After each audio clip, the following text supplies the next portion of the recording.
Halo bro, kita lanjut dengan pertanyaan, apa itu kebetulan? Ada 3 hal yang harus dipahami. Yang pertama adalah hukum sebab akibat.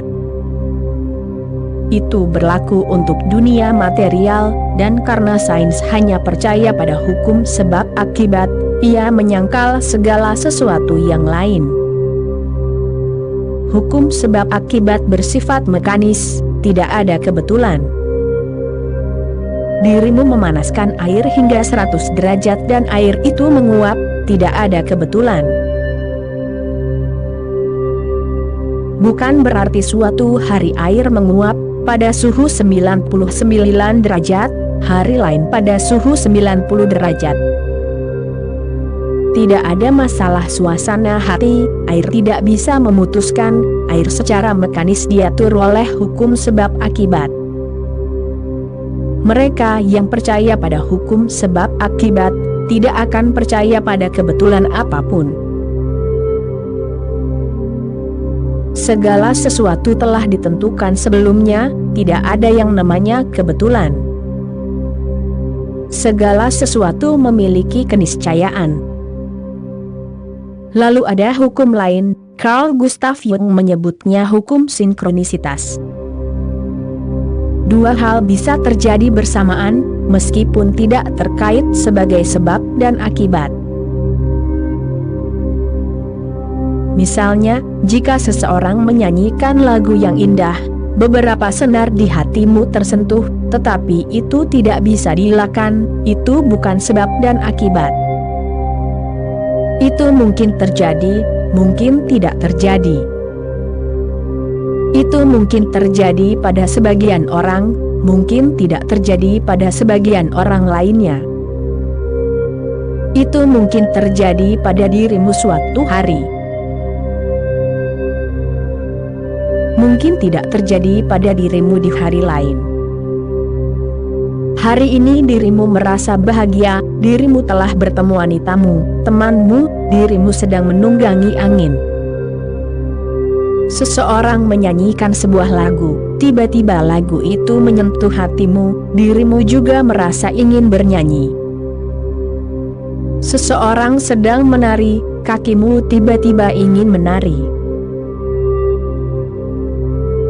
Namun istrimu telah meninggal, dirimu bersedih dan seseorang bernyanyi, dan itu menyakitkan.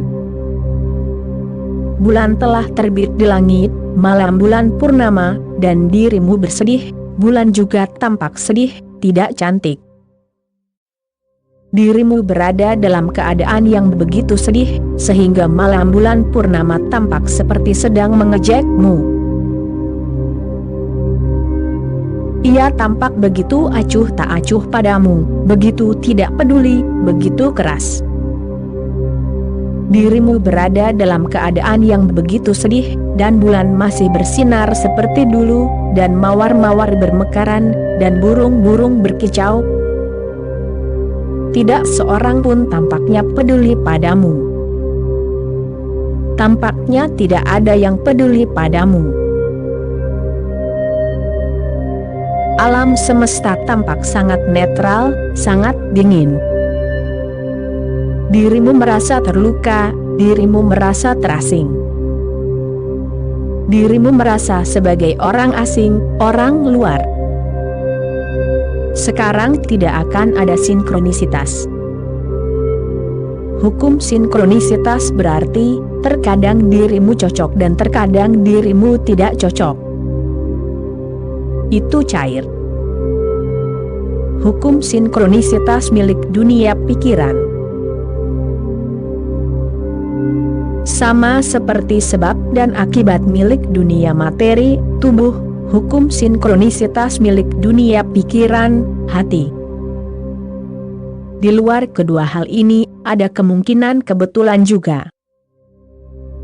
Itu berarti tidak ada hukum yang berlaku, atau dirimu bisa menyebutnya hukum kebebasan. Itulah yang paling utama, hukum inti terdalammu.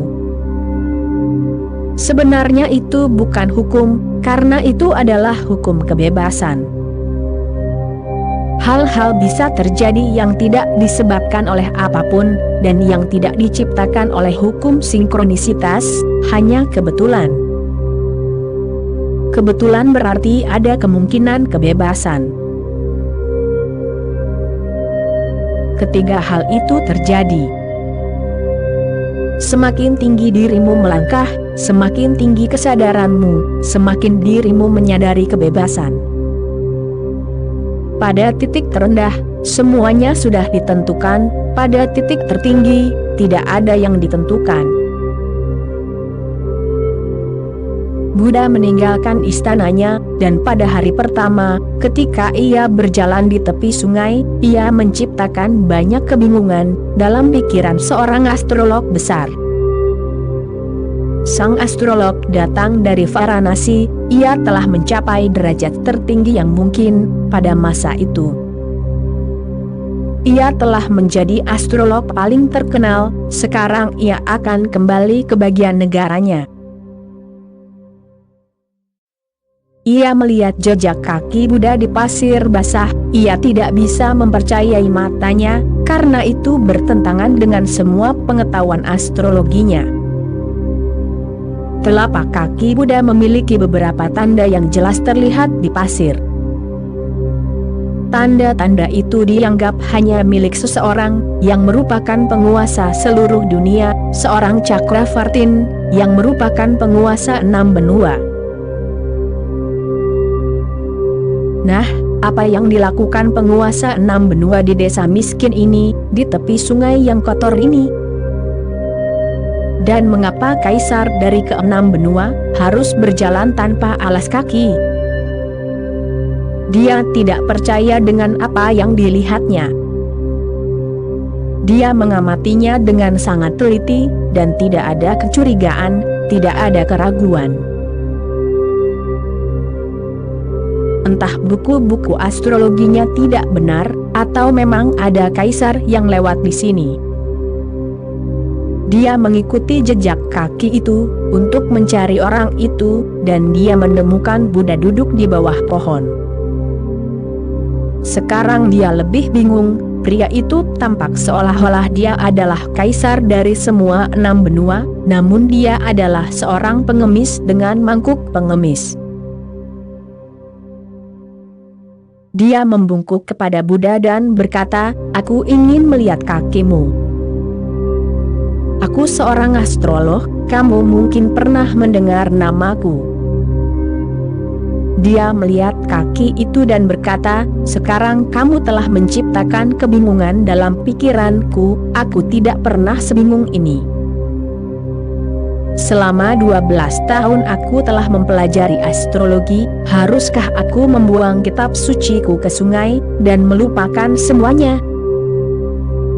Kamu seharusnya menjadi kaisar seluruh dunia. Apa yang kamu lakukan di sini? Bagaimana kamu bisa menjadi pengemis?" Buddha tertawa dan berkata, "Ya, tidak perlu membuang buku-bukumu, tidak perlu menjadi sangat bingung. Buku-bukumu benar. Aku ditakdirkan menjadi raja yang agung, tetapi itu adalah hukum sebab akibat. Jika aku hanya mengikuti pola yang aku alami sejak lahir, maka aku akan menjadi raja yang agung, seorang Cakravartin. Namun karena aku meninggalkannya, aku mengambil langkah yang sadar dan disengaja, untuk melawan pola yang dipaksakan, yang tertanam dalam diriku. Aku memberontak terhadapnya, aku menolaknya, aku menjadi bebas darinya. Aku menjadi saksi darinya. Aku melepaskan identifikasiku dengan pikiranku, dan begitu kamu melepaskan identifikasimu dengan pikiranmu, kamu tidak lagi berada di bawah hukum sebab akibat. Pertama-tama, dirimu memasuki dunia sinkronisitas dan kemudian, akhirnya, dirimu memasuki dunia kebebasan. Di dunia kebebasan hanya ada kebetulan. Tidak ada yang benar-benar pasti, semuanya mungkin. Tidak ada yang mustahil. Napoleon konon pernah berkata, tidak ada yang mustahil. Napoleon bisa mengatakan itu, tetapi dia seharusnya tidak mengatakannya. Seorang Buddha bisa berkata, tidak ada yang mustahil, semua hal menjadi mungkin.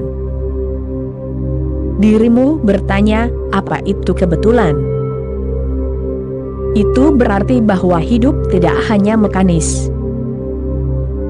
Itu tidak ditentukan oleh takdir, dan tidak ditentukan oleh sejarah. Itu tidak ditentukan oleh masa lalumu, atau oleh karma masa lalumu.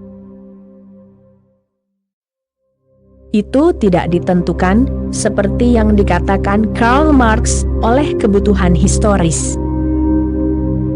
Hidup tidak ditentukan. Itu ditentukan hanya untuk mereka yang hidup tanpa sadar.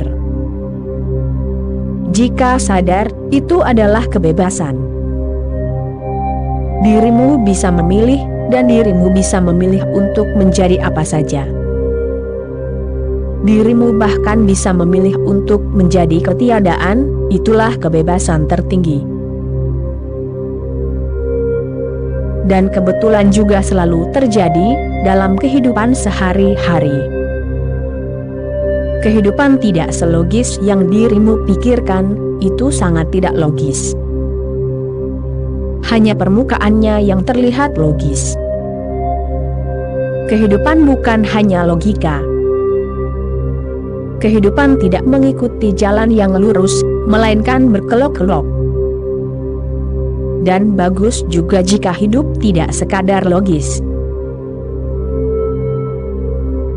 Jika logis, maka tidak akan ada sukacita, tidak akan ada kejutan, kita hanya akan menjadi mesin, bukan manusia. Kebetulan tidak pernah terjadi pada mesin, kebetulan hanya bisa terjadi pada manusia. Kesadaranlah yang memungkinkan terjadinya kebetulan.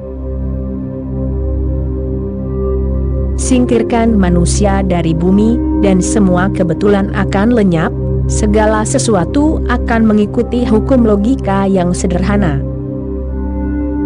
Namun, singkirkan manusia dan kehidupan akan kehilangan semua keindahannya, karena kehidupan kehilangan puncak evolusinya yang utama.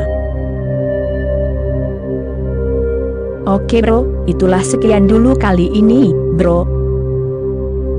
Kita sambung lagi nanti, bro. Terima kasih, bro.